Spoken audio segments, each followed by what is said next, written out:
Oh, a microphony. And a phony at the mic. Quiet, numbskulls, I'm broadcasting. The Doctor of Discernment is now online. You know, much like my show, in that it's a local reaction to things that are happening on a federal level.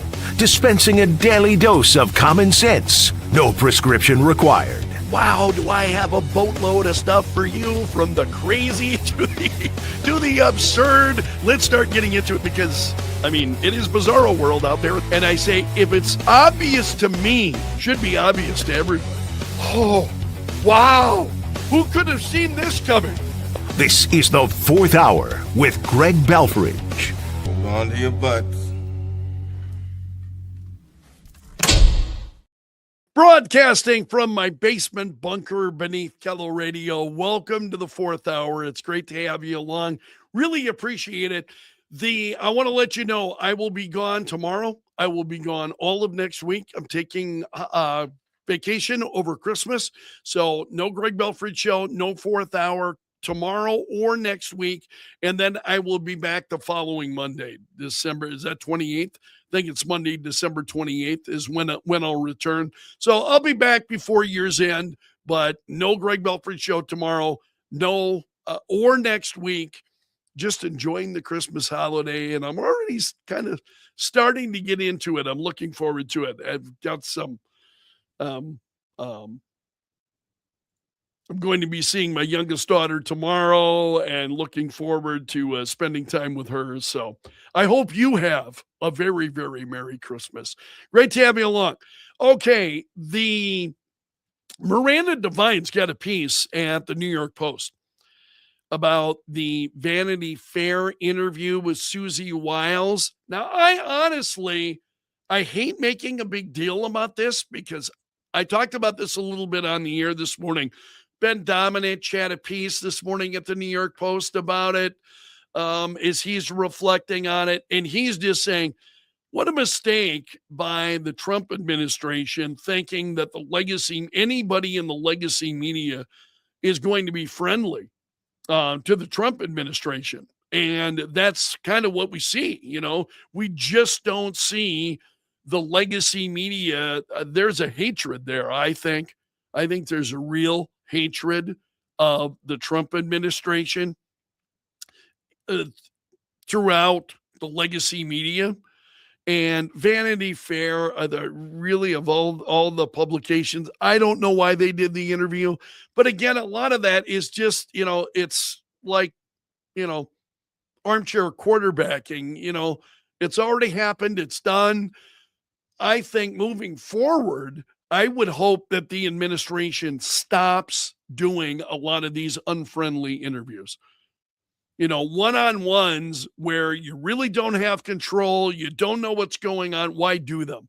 So Miranda Devine has got a piece at the New York Post, and she says, when it comes to hit jobs, this 10,000-word Vanity Fair spread on Susie Wiles is a classic, she said, of the genre. A lot of these people, the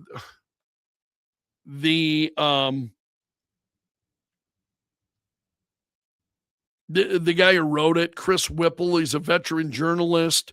He has worked for 60 Minutes. What does that tell you? He has worked for ABC, MSNBC, CNN, NPR, Politico, The Daily Beast, all of these leftist organizations. And now he's at Vanity Fair. And I want to make sure I understand this right. Why did she do it? Why did she do it? It's just absolutely incredible. Wiles didn't respond to the Post questions about whether she thought her conversations were off the record, which is an answer in itself. I just don't know why she did it. I think the administration makes a mistake in doing these one-on-one sit-downs. Again, if they want to talk, if they want to know what's going on in the Trump administration, hey, they can sit down with the rest of the media in the White House press briefing room or whatever. If they've got questions to ask, specific questions, and we want it all on the record, it's just a huge mistake. So Miranda Devine's got a piece this morning at the New York Post. Ben Domenech has got a piece this morning at the New York Post. And I'm a little more of the state of mind of Domenech. It's like, why are you doing these? You are not going to be earning friends. The legacy media is just got more and more off the rails. They're more and more out of control. And the Trump administration should know this. What if you can't go in and think, well, I'm going to go in and I'm going to blow these people away. I'm going to be honest and we're going to have a great conversation and I'm just going to blow them away. One of the things that is really notable to me is, I'm following stories that are trending each day. I go to freespoke.com. Freespoke.com. It's free.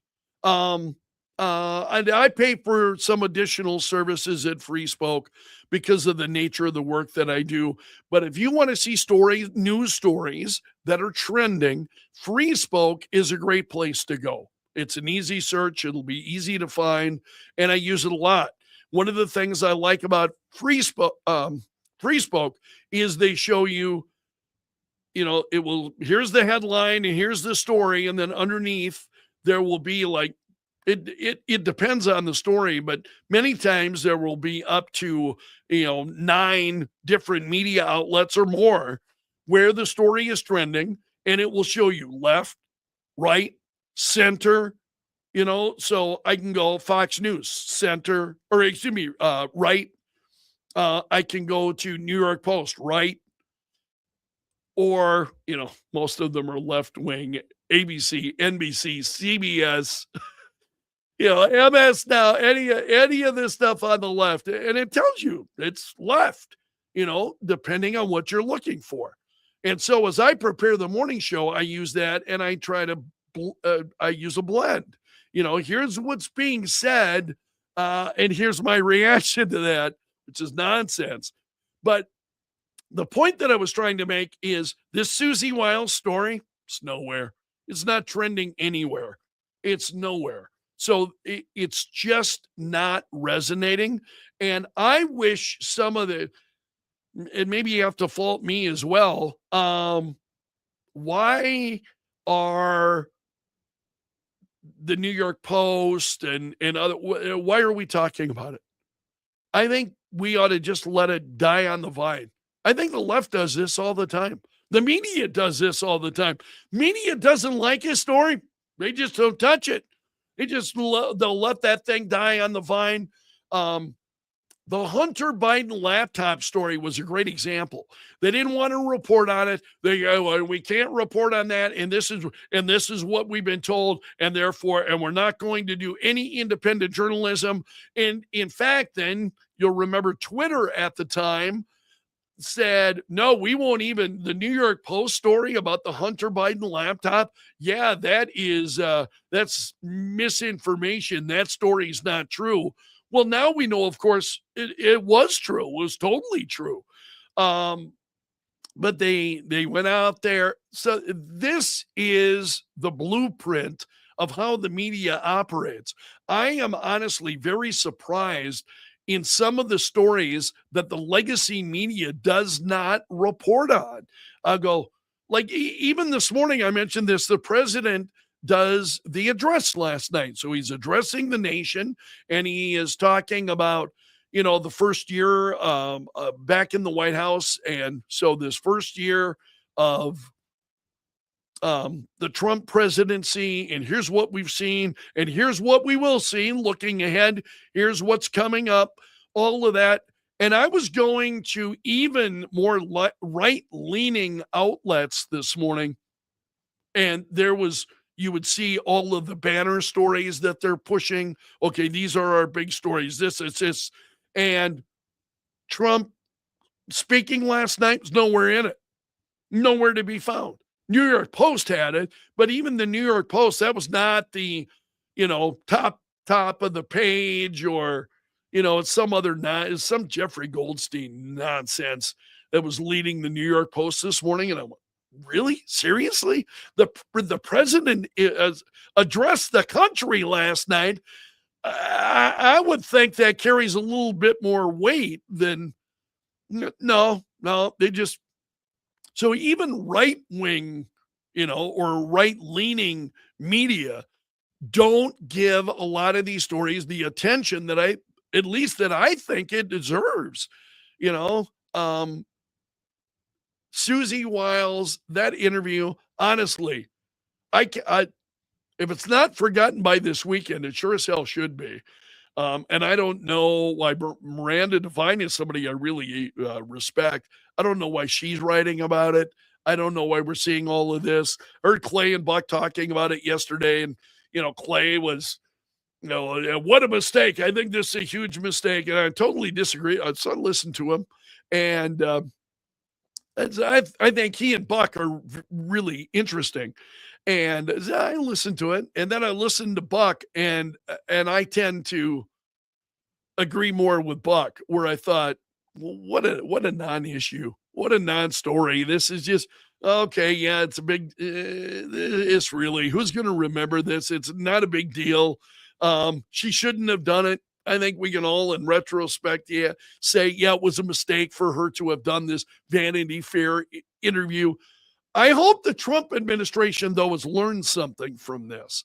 Honestly, I hope that moving forward, that they're going to be more critical and saying, okay, what interviews are we going to do? If we're going to do a one-on-one interview with somebody, who are we choosing to do those interviews with, and making sure that we want a copy of the entire interview. We want to be, for instance, we don't want them to be able to present a one-sided view of what took place. We want to be able to say, oh no, this is what the actual conversation was. Here's the actual transcript of what was said. But again, I think, why are you giving Vanity Fair? Why are you giving an interview to Vanity Fair, even if you know somebody here? But that to me is just, I hope the Trump administration is learning from that.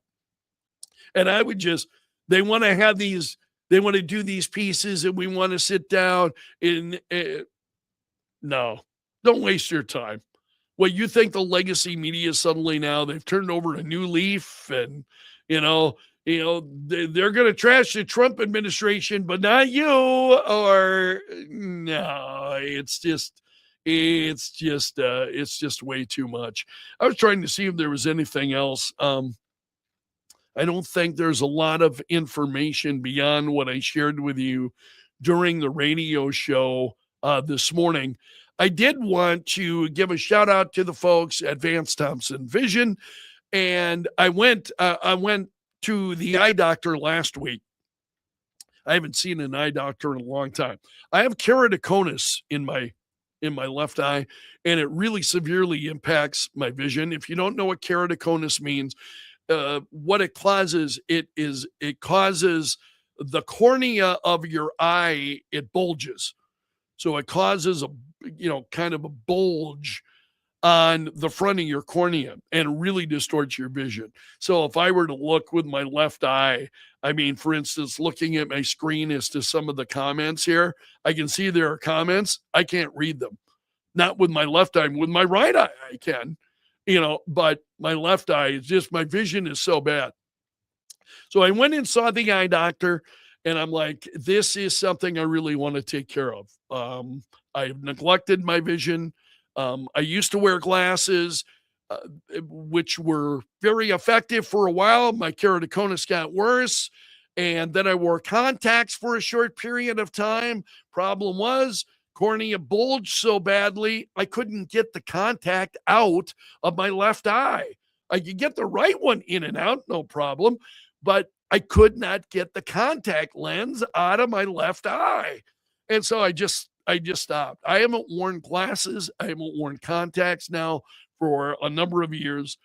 And I thought, this is okay. I have addressed a lot of other issues in my life. I've got to address my vision. I've got to get this corrected. So I went to the eye doctor. He gave me a referral to Vance Thompson Vision. I was in Vance Thompson Vision earlier this week, and they took a look at it, and yeah, it's bad. So so I'm hoping then sometime early next year, they do a procedure that's called cross-linking. And because I wondered actually if I would need a cornea transplant, because I know a number of people who have had cornea transplants, and they're coming up with new procedures all the time. It's absolutely amazing to me. But they do a thing called cross-linking, where, let me explain this correctly so that they go in and they put numbing drops then that are applied to your eye. They take off the thin outer layer, which they remove it, and then they put vitamin B2 drops that are soaked into the eye for like another 30 minutes. And then they go in, they use ultraviolet light for another 30 minutes. And then that activates the vitamin B2 drops that they put in your eye. And what it does is, if your eye then forms new cross links from one side of the eye to the other, you have these cross links that form, and that is supposed to flatten the cornea because, again, keratoconus causes a bulging of the cornea. So that procedure is supposed to flatten the cornea at least a little bit. And what they say is it prevents it from getting any worse. And I'm like, yeah, I'm all on board. Let's prevent it from getting any worse. Doesn't completely, a cornea transplant, depending, you might have, complete restoration of the eye. But in this case, hey, just stopping it from getting worse. And I'm 62 years old. It's not like, my body is already slowing down. I feel it, So at 62, I think flattening that cornea is going to be good enough. And at that point, then I can move back to glasses, be able to see. So that's what's been going on in my life. So don't be surprised if sometime early next year, at least I'm hoping, then that they say, okay, let's schedule you to come in, do this procedure, because you need like 4 days of, the last thing I want to be doing is looking at screens, and your eyes, it's going to hurt. It's like 4 days of recovery, and it's going to hurt during the 4 days. But afterwards, you're going to be glad you did it. And I thought, well, that's okay. I've been through things before. Yeah, it hurt while you were doing it, but you come out on the back end and you go, yeah, that was definitely worth it. So I'm hoping that this cross-linking is going to result in better vision for me, at least in my left eye. And then as far as my right eye, there's some keratoconus in my right eye as well, but not nearly as bad. They showed me the photos. It's not nearly as bad. And my vision in my right eye is much better. So I'm hoping that I have this cross-linking done and then move to eyeglasses, and hoping that's going to correct those problems for me, but we'll see. So that's been my life this week, is going in to see my own Dakota Vision and seeing Dr. Hayter, and then from there to Vance Thompson Vision. And they were terrific to me as I was in there. And I got to tell you this story and I gave a shout out to Craig, who's a listener of the Greg Belfrage show. So I go into Vance Thompson Vision. I never assume that people know who I am. I really don't. I think that would be obnoxious. I think it would be egotistical that you go in and well, everybody knows who I am. No, very few people know who I am. So I go in, and this young woman is helping me, and she was very pleasant. We're having a nice conversation. And she says, yeah, my dad listens to you all the time. She's Craig was his name. And my dad listens to you all the time. So a shout out to Craig. I appreciate it. And I had a really nice conversation with her as a result of that. but she said, he loves that Kello history quiz. He just absolutely loves it. And then I had an email, or excuse me, a text message from a buddy of mine yesterday. He was getting together with a friend of his for breakfast yesterday. And so they were setting a time, and his friend says, no, no, that's too early. I want to wait until after the Kello history quiz. So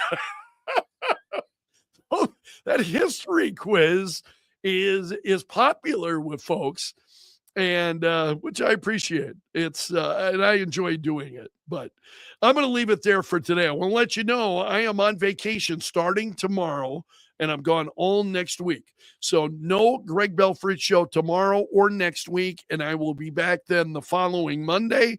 So I will be back again for year's end, and I want to wish you and your family and your friends, I want to wish you a very Merry Christmas. I hope you have a blessed and a wonderful holiday. And I want you to know I'm grateful for all of you. Thank you so much. Okay, you have made it to the end of the video, so you are part of my gallery of champions. Special salute for the Bunker Brigade, those folks that are commenting, and you see their comments on YouTube, also on Facebook. Hit that like button. I can't appeal to you enough, please. And if you have not subscribed to the Greg Belfrage Show, please do so. Shooting for 600 subscribers. We're above the 500 mark. Now we're shooting for 600. So please subscribe to what we're doing. Honestly, I hope that you will find it to be a very easy way for you to support what we're doing, is just by hitting the subscribe button and hitting the like button. It's a painless way for you to say, hey, I appreciate this and what you're doing, and it means a lot to me. So I'm going to leave it there for now. I will see you again soon. So until I return, I'm underground and gone.